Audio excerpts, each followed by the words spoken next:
काश्मीरमध्ये 3 पाकिस्तानी दहशतवाद्यांचे पोस्टर्स लागलेले आहेत।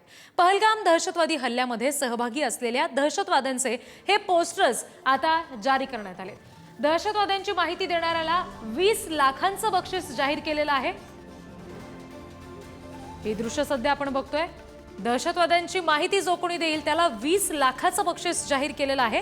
काश्मीरमध्ये हे 3 पाकिस्तानी दहशतवाद्यांचे पोस्टर्स लागले। पहलगाम हल्ल्यानंतर हे पोस्टर जारी करण्यात आलेलं होतं आणि आता या संदर्भातलं थेट पोस्टर लावलं गेलेलं आहे। कारण लोकांनी याबद्दल माहिती द्यावी। जर कोणाच्या पाहण्यात या व्यक्ती आल्या असतील तर त्याबाबतचे तपशील लगेचच पोलिसांकडे जवानांकडे जावेत, यासाठीची ही सगळी तरतूद आहे। आणखी तपशील आपण घेणार आहोत। प्रतिनिधी शिवाजी काळे आपल्याशी जोडले गेले त्यांच्याकडून। शिवाजी, हे जे आता पोस्टर्स लावले गेलेले आहेत त्याबाबत आणखी काय तपशील आहेत? पोलिसांचा नेमका काय प्रयत्न यातून आहे?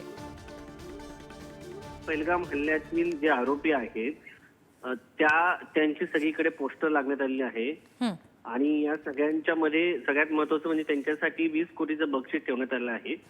त्यामुळं आता हे आरोपी जे आहेत ते सापडणार का, हा सगळ्यात मोठा प्रश्न आहे। कारण जी माहिती मिळते त्यानुसार ते दहशतवादी फार लांब गेलेले आहेत आणि त्यांना स्थानिक लोक कदाचित मदत जी आहे ते करत असल्याची माहिती शक्यता व्यक्त केली जात आहे। त्याच्याशिवाय ते पळून जाऊ शकत नाही। हा सातत्यानं जी माहिती मिळत होती त्यानुसार आपल्याला पाहायला मिळालं होतं। त्याच्यामध्ये पहिला जो आहे त्याच्यामध्ये हशीम मुसा उर्फ सुलेमान हा पाकिस्तानी नागरिक आहे, लष्कर तैयबाशी संबंधित आणि पाकिस्तानी सैन्याचा माजी कमांडो आहे। दुसरा एक नाव आहे आदिल हुसेन टोकर, जो अनंतनागचा काश्मीरचा स्थानिक दहशतवादी आहे।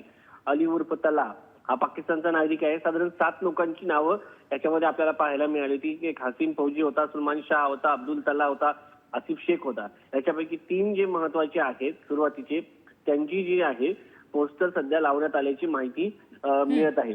त्यामुळे त्याच्यासाठी 20 लाखाचं बक्षीस देखील यांच्यावरती ठेवण्यात आलं आहे।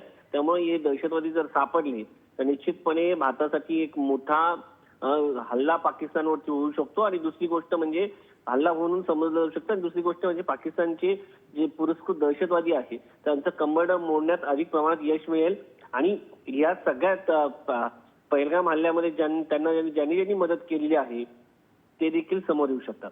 जी, धन्यवाद शिवाजी दिलेल्या सगळ्या तपशिलांसाठी।